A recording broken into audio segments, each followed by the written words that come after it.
So I'm going to talk about my experiences over the last 7 years since I decided to change my mind. And I just have to correct one thing about that Jeff got wrong in his lecture this morning. The golden era of ketone research starts with a paper by Noakes, Kuslag, and Sloan in 1980. And here it is. The famous forgotten study, post-exercise ketosis. And this happened at a time when we were heavily involved in carbohydrate loading. But the way we would load for marathons is we would do 3 days of carbohydrate depletion where you wouldn't eat carbohydrates and you would run as far as you could. And then for 3 days, you'd carbohydrate load. And my friend Johan Kuslag came to me and he said, I'm really interested in ketosis because it's never been studied. So I said, well, my wife tells me I smell terrible in the carbohydrate depletion phase of this. Maybe there's something to do with carbohydrates and ketones, and if you stop eating carbohydrates, you get ketotic. So we did some experiments, and when it can move, sorry, am I pointing it right? There we go. So I'm very proud because I was one of the subjects, and what we did was for a day, we would carbohydrate load, or we would do a low carbohydrate diet. There's the low carbohydrate diet. And we would run for 2 hours on a treadmill, and then we got this fabulous ketosis, which we would then reverse if we ate carbohydrates. That was the next study. And when we had no exercise, we didn't become ketotic, and we ate lots of carbohydrates and ran, we didn't become ketotic. Obviously, everyone knows, but in those days, we didn't know, actually. This was the first study of ketosis, post-exercise ketosis, since the 1930s. But what was really interesting was to find out why I was not going to be so healthy in due course. Because when we looked at the insulin levels and glucose levels, and remember there were two of us, so it was me and my friend, what we noticed was that the free fatty acids you'd expect, they go up when you're on the low carbohydrate diet, etc.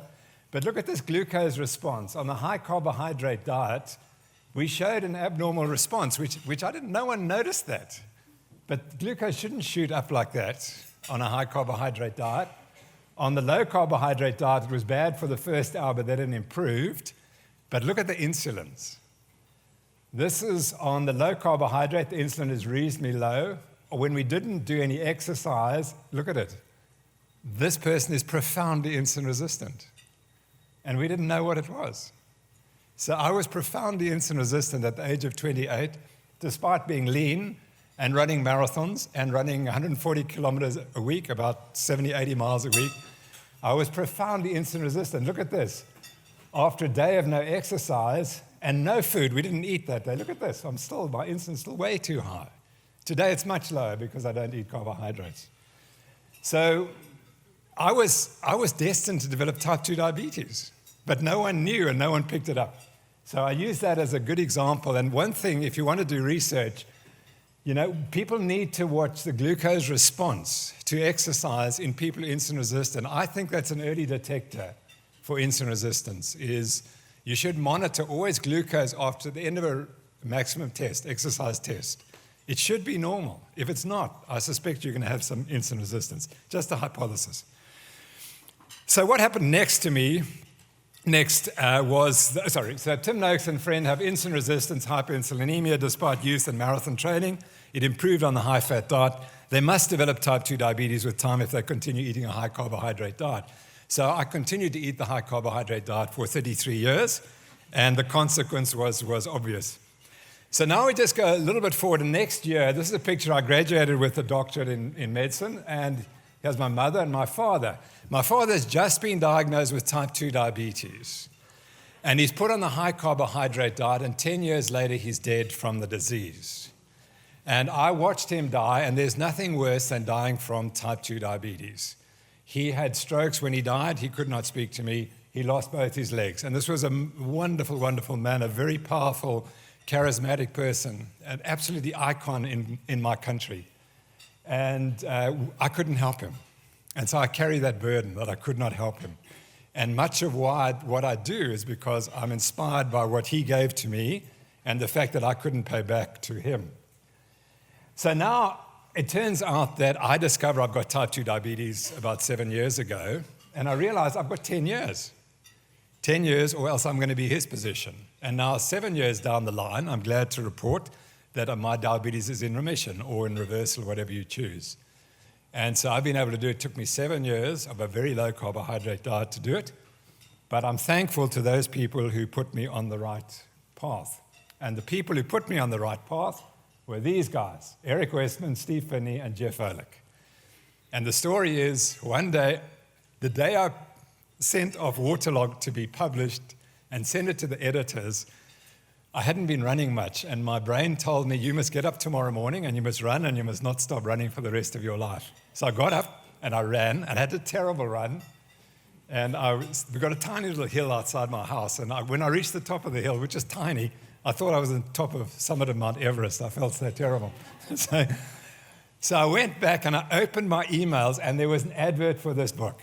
I mean, how probable is that to happen? At the moment I needed help, the book was being advertised. And I was so angry. I was so angry when I read it, because I said, this guy, Atkins, he's a crook and a thief and everything. And these three people have sold out to him, and they're good scientists, and that's a disgrace. So I was so angry. I got in the car and drove to the local bookshop, and they had the last copy of the book, and I picked it up. And in my anger, I tore it open and started reading it and like this. And after 2 hours, I said, oh my gosh, I got it all wrong. I said, for 33 years, I've been completely wrong. And I said, that's it, no more carbohydrates ever. And I had my last low carbohydrates that day and converted to the diet immediately. And the response for me was spectacular. And as I said, it's 7 years and my diabetes is in remission. But this book is an astonishing book. I think that's the best diet book that I've ever read. And he describes insulin resistance in great detail and all the symptoms you develop. And it's a book that really one needs to read. So when I say they saved my life, they did. Because 10 years later, if I hadn't read this book, I would be on insulin. I'd be weighing 240, 250 kilograms. I wouldn't be able to do exercise. And my brain would have gone and other things would have gone. So thank you, guys. You're the start of whatever else I might have achieved. I owe it to you.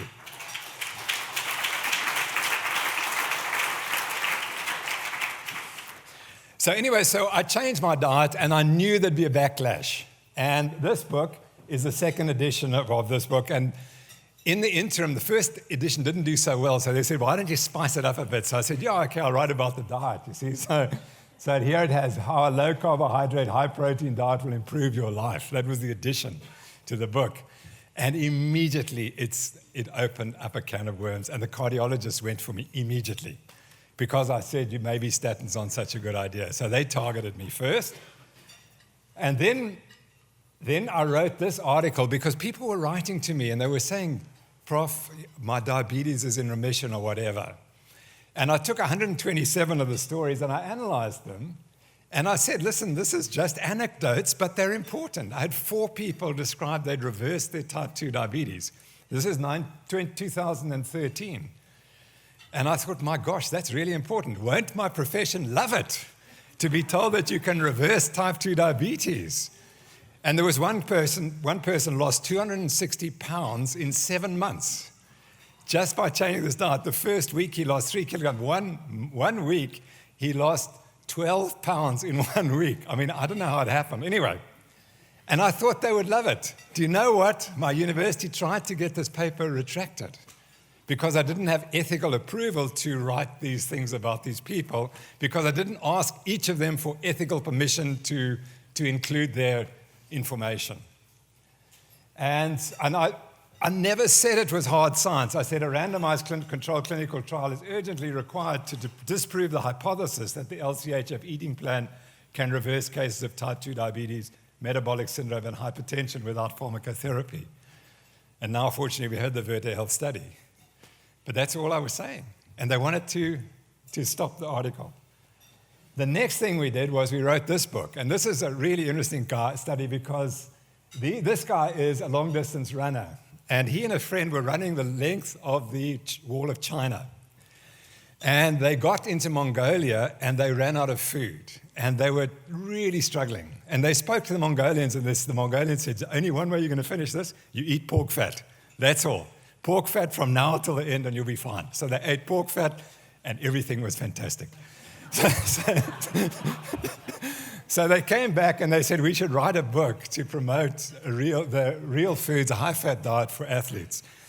And it took us 5 weeks. Now, normally it takes me years to write a book. We wrote this book in 5 weeks, and we published it, and it just went ballistic in South Africa. And it sold many, many copies and completely changed the nature of the dietary debate in South Africa. Now the public were asking, they were all talking about this low-fat, low-carbohydrate diet, and we call it the Banting diet in South Africa. And unfortunately, the dietitians responded in a negative way. They didn't say embrace it. They said, no, it's all wrong. You're going to die if you eat the diet. And the public didn't believe them because the public was benefiting so much. And so we call it the Banting diet. Sorry, this is all it said. This is the genius of this book is this table, the green foods. These are the green list of foods. And that's it. That's the genius of the book. As long as you eat these foods, you'll live forever. So that's what we didn't promise it, but that's what we said. And it's so easy if you've got your green list, you can do it. And then the book was named after we call the diet the Banting diet, after Mr. Banting, who very kindly sent me these 2 pictures of himself. And this is his before the diet, and that's after the diet. And he lost about 40 pounds, as you can see, and then wrote this book, which became very popular. So it was really interesting in South Africa. The night before the book went to the publishers, one of the authors, he changed LCHF and he just put Banting.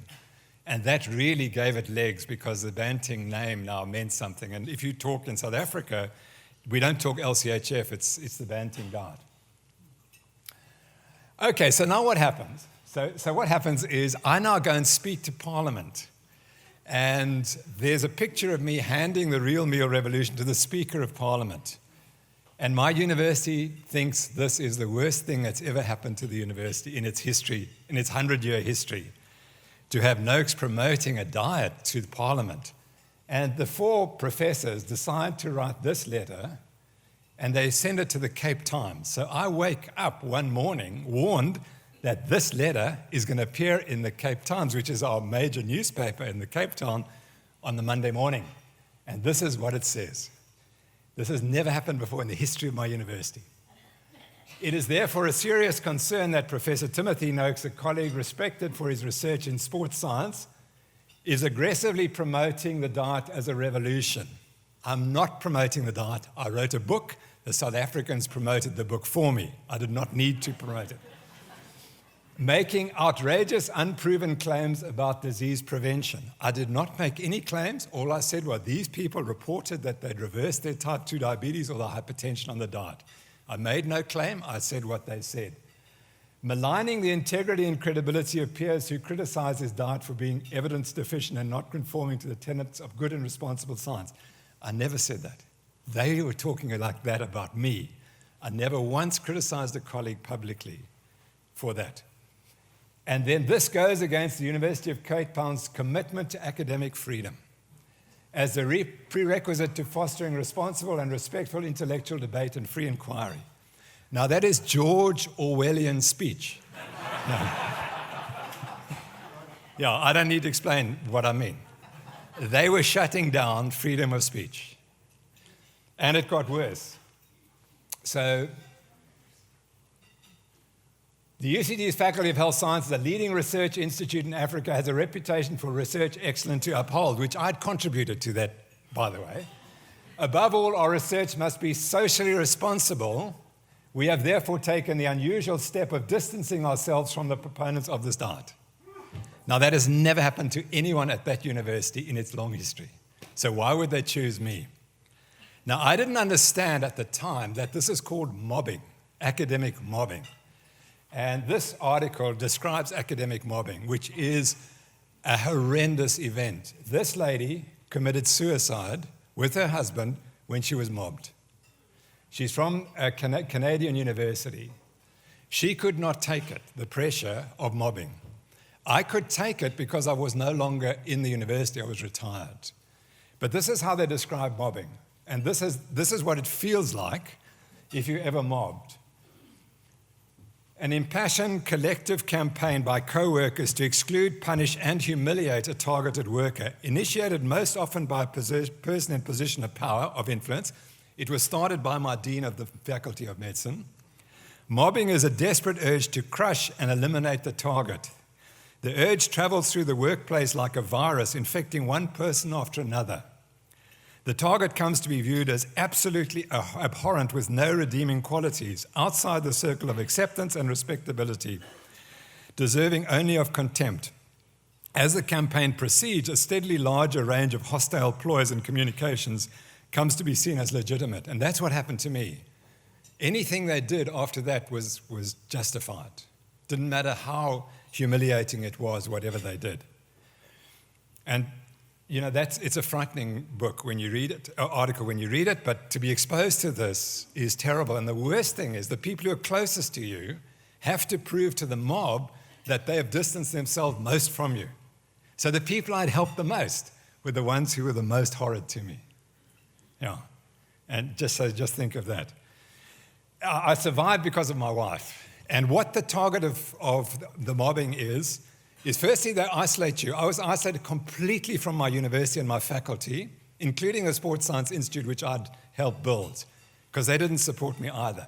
I had one person supporting me directly, and it was my wife. And the focus is to break you from your wife, because then you're finished. And if we had broken, I probably would have committed suicide.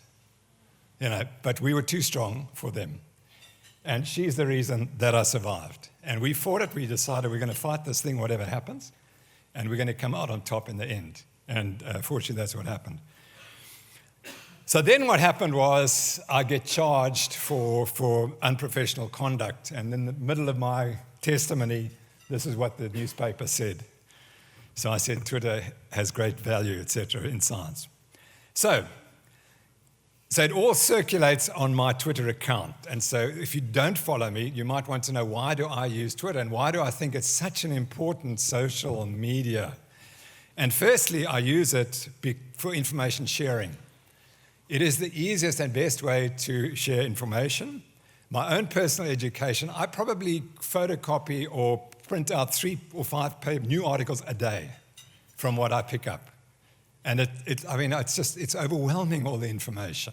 And that's one of the problems, because there's so much information on this diet coming through that it's difficult to know what you should be talking about. And then I also use it for challenging conventional dietary guidelines. I like to promote the science supporting the medical benefits of the low-carbohydrate banting lifestyle, and to highlight the failings of the current pharmacological model of chronic disease management. So that's why I'm on Twitter. So what happened was that on February the 3rd, 2014, Pippa Leenstra tweeted this. And so she's a mother. Her husband has read The Real Meal Revolution and is doing the low-carb diet. And she asked, is low-carb, high-fat eating okay for breastfeeding mums? Worried about all the dairy and cauliflower win for babies, ? And she writes to 2 people, not me, and it's not Dr. Noakes, it's Professor. And on my Twitter handle, it does not say I'm a medical doctor. It says I'm a scientist. And she asks a question of it's this plural. That's critically important, mums and babies. That's critical to the whole defense. And so here's my answer. Baby doesn't eat the dairy and cauliflower. That's a statement of fact. Just very healthy, high-fat breast milk, so I'm promoting breastfeeding. And then I make the error, and these 7 words are the problem. Key is to wean. I didn't know how to spell weaning. Baby onto LCHF. And that was the 7-word tweet that became the most expensive tweet in the history of tweetdom.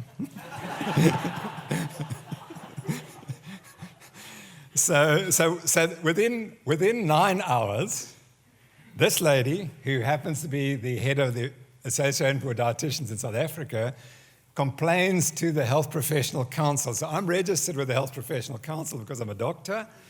And so she writes to them and she says, to whom it may concern, I would like to file a complaint against Noakes. He's giving incorrect medical blah blah on Twitter that is not evidence-based. I have attached a tweet where Professor Noakes advised a breastfeeding mother to wean her baby onto low-carbohydrate, high-fat diet.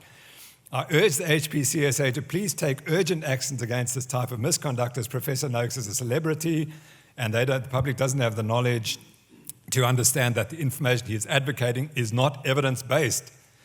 It's dangerous to give this advice for infants and can potentially be life-threatening. I await your response. So a few days later, I receive a letter from the Health Professional Council saying this is the complaint and you have to defend it.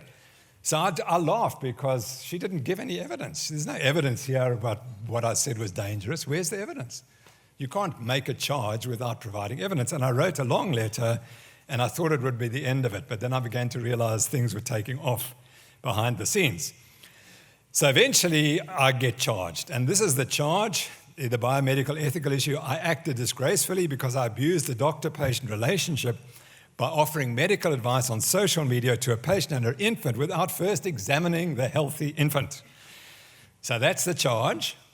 And also that the medical advice I preferred was not only wrong, it was unconventional, not evidence-based, but it was also dangerous, even though there was never any evidence or claim of harm. So the problem that they faced was that, or this is the way they used a circular argument, providing medical information on Twitter represents disgraceful conduct because it's not possible to examine the patient on Twitter. But if it's not possible to examine the patient on Twitter, then it's not possible to have a doctor-patient relationship on Twitter. And the argument went round and round and round, as I'll show. So 4 years later, during the appeal, which we had earlier this year, the HPCSA finally dropped any pretense that a doctor-patient relationship existed. They realized they'd lost that case. So what did they say? They now argue that the weaning advice was dangerous to millions and millions of Twitter followers. And so now it's been charged with killing millions of people and giving them the wrong advice on Twitter.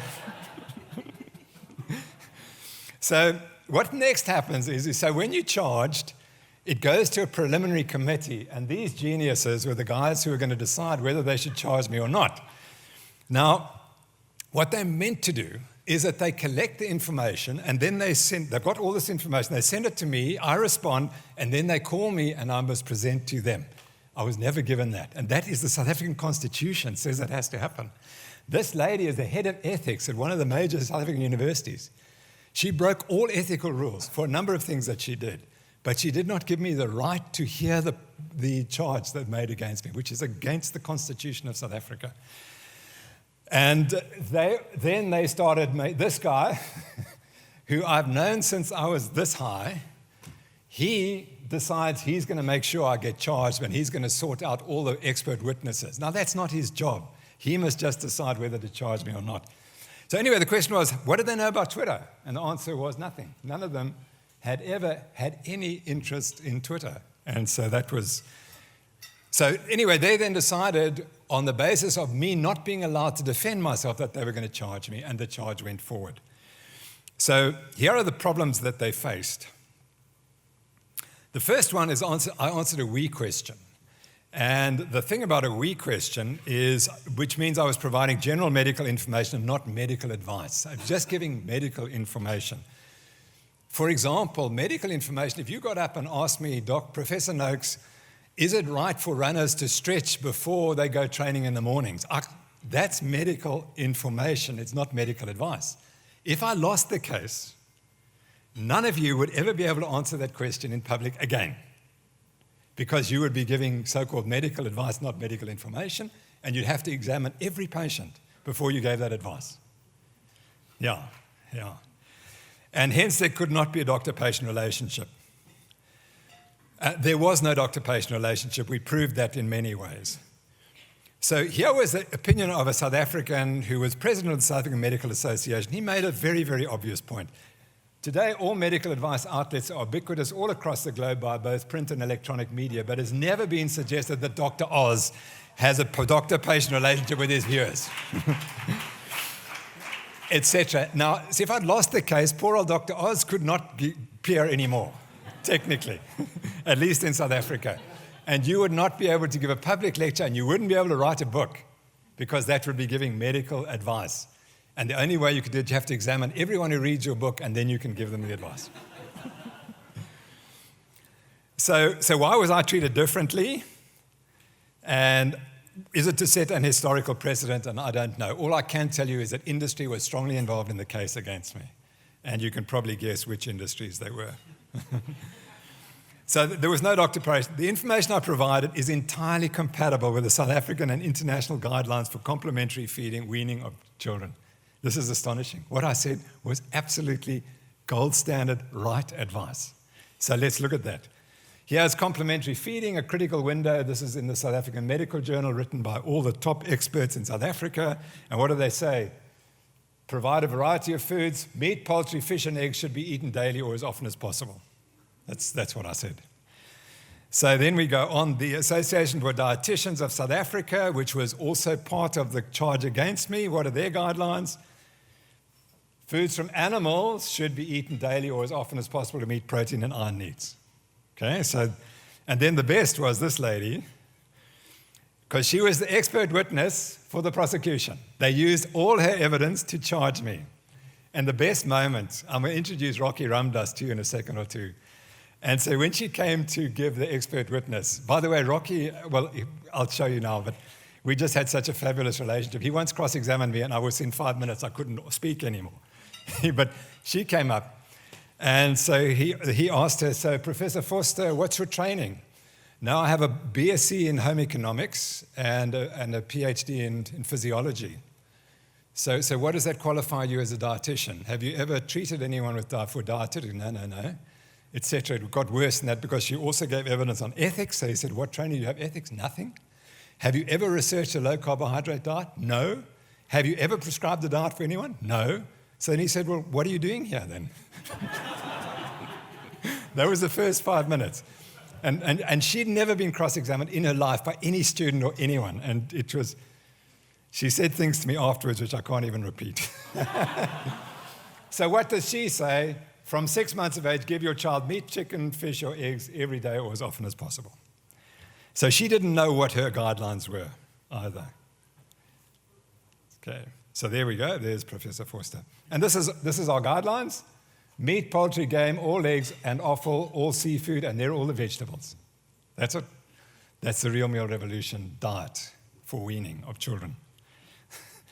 So the third one was no one suffered any harm. Mrs. Leenstra did not follow the advice, nor did she lay the complaint, which is astonishing.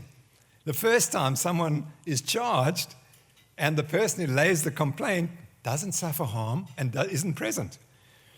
And so she very kindly wrote to the newspapers. She'd never, and I apologize, it's in Afrikaans, but this means she didn't give a damn, if you mind, excuse me. That's what she says. The Noakes case, I don't give a damn. That was her. And here's her son, who was not put on the Banting diet. And he looks okay, but probably would look a bit better if he'd been weaned on.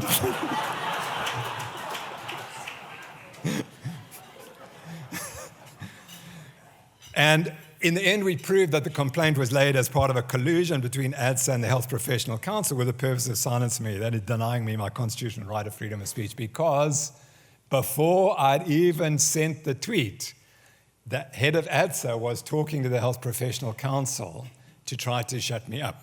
So we discovered this was an incriminating email. This is the lady who laid the charge. She's president of the Association for Dietetics in South Africa. And she writes to this lady who serves on the Health Professional Council as a representative for nutrition and dietetics in South Africa. This is before I've tweeted. And she says, Tim Noakes' impact on the dietetics profession. Here are other examples of what other people are writing about dietitians to the negative attention we're getting from Tim Noakes. There was no negative attention. I just wrote a book, that's all. The article below attacks dietitian, but is written by someone else. And it was a very stinging article, which she'd made her very unhappy, et cetera, et cetera. And it goes on before the trial even happens. So the trial begins. Sorry, I think the battery's running out here. Yeah, I think the battery's died. There we go. Okay.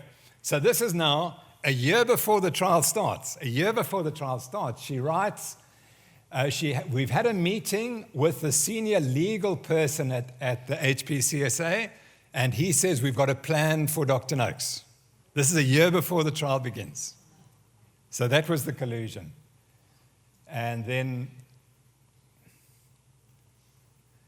she writes back a few hours later. Yeah, I think the battery's really struggling here. There we go. And thank you for your email. This is now the fourth before the trial begins, a year before the trial begins. I just feel that the process takes very long and the damage gets worse and worse. Dietitians contact me daily, and I feel that I don't have support from the HPCSA. I'm glad it's been discussed. Can you possibly give me an indication of what the timelines are when we can expect action taken? Thanks so much. So that was it. So it was a setup, which had nothing to do with the tweet. It had the fact that the dietitians were unhappy with what was happening. So in the end, the trial lasted more than 4 years and cost an estimated $1 million for all parties. Perhaps its great legacy will have to have brought the LCHF diet to an even larger global audience. So I must finalize by thanking a couple of people. This is my team. Three guys here, just absolutely. Mike van der Nest and Rocky Ramdas, who gave their time for me for free. They gave me probably at least $1 million free cover. Yeah.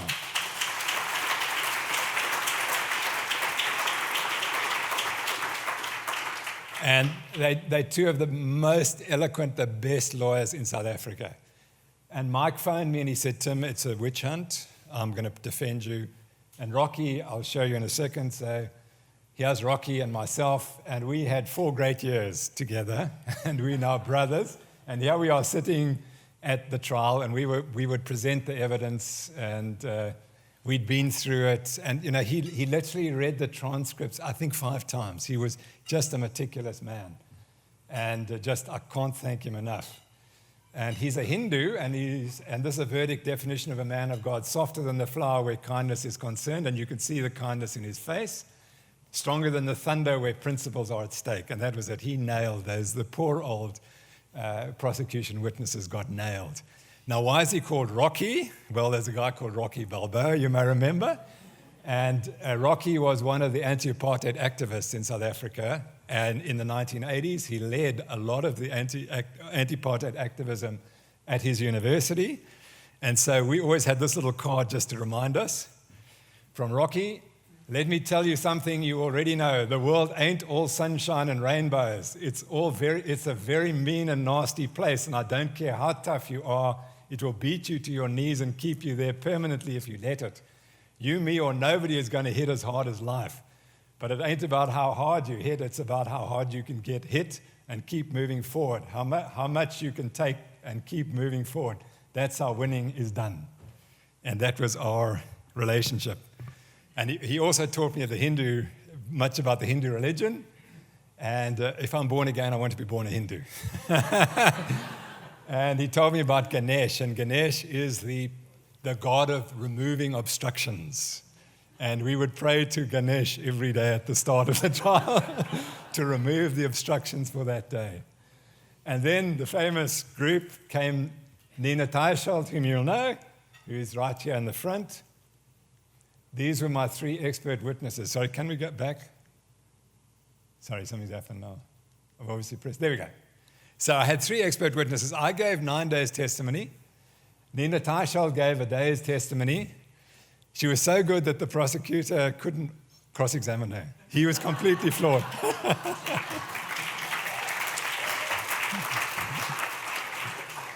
Zoe Harcombe from Wales, who just completed a PhD showing that there was never any evidence to prove the high carbohydrate, low-fat diet is beneficial. That was her PhD. And then my great friend Karen Zinn from New Zealand, who I taught to prescribe high carbohydrate diets in South Africa. Then she went to New Zealand. It was so funny because when she got there about 4 years ago, her professor said to her, I've heard about this low-carb story. I know it's rubbish. Just go and examine it. So she went and examined it. She came back and said, Prof, I'm sorry. We're all wrong. We've got to change. And he changed, and that's Grant Schofield, and he's changed his teaching and written books now with her. So these were the three expert witnesses who just destroyed the rest of the prosecution. So in the presentations, I gave 10 lectures, and those are on the internet under the Noakes Foundation. You can see them all. And my legal team said, you must just nail them with the science. And it was so funny because the error the prosecution made was to make it on science. And every time we brought out another lecture, the prosecution lawyer would say, do we have to have another lecture? And the advocate said, yes, because it's about evidence. You said it was unconventional evidence. Well, he's just defending himself, and he's allowed to defend himself. And here, the videos are all on the Noakes Foundation. If you want to see the whole 84 videos, each about 20 minutes of the whole trial. And then ultimately, we wrote this book, and it came out in November, and it describes everything about the trial. Unfortunately, it's been difficult to get a hold of on Amazon. We are now reproducing it, and it will be released in America and Europe more recently, within a few months' time. But what I realized about this book is that it's also far too information dense. That's the problem. And it really explains exactly why the dietary advice is all wrong. But it's still at that level that's too high for most people. And so now I'm working on Law of Nutrition 2, which is exposing the diet lies or the dietary lies, because that's what they are. And someone has to say it. They're lies. And we've been lied to, and it's time we got people to understand that we've got to get rid of the lies. And so that will be the next book, and I hope it'll be quite short, so that when a person comes and says, the doctor says that my cholesterol's gone up, I'm going to have a heart attack, say, well, actually, just read this book. It's not quite that simple. What's happened to your glucose and your insulin resistance? So, 50 years ago, this is the other point. 50 years ago, I was in the United States, and in fact, I was probably in Washington, D.C. at the time, because I spent a year at a high school in Los Angeles, the most amazing year of my life. It was unbelievable. It was 1967-68 when the whole of the world changed. That was one of the pivotal years in life, and things changed. It was exactly 50 years ago. And 50 years ago, Martin Luther King was murdered. And I've always loved this statement. Our lives begin to end the day we become silent about things that matter. And that's what we hear about. This dietary advice is the worst thing that's ever happened in medicine. I don't think there's anything that matches it. And we have to keep fighting. And we have to honor all the people who've said things like this. We can't stop. We have to fight it. When I go home to South Africa and I see the poor people and the way they're eating and their ill health, we have to change that. It's simply genocide. It's a terrible word, but that's the reality. The diets kill, it's just killing populations, and we have to stand up against it. So, thank you very much for your attention.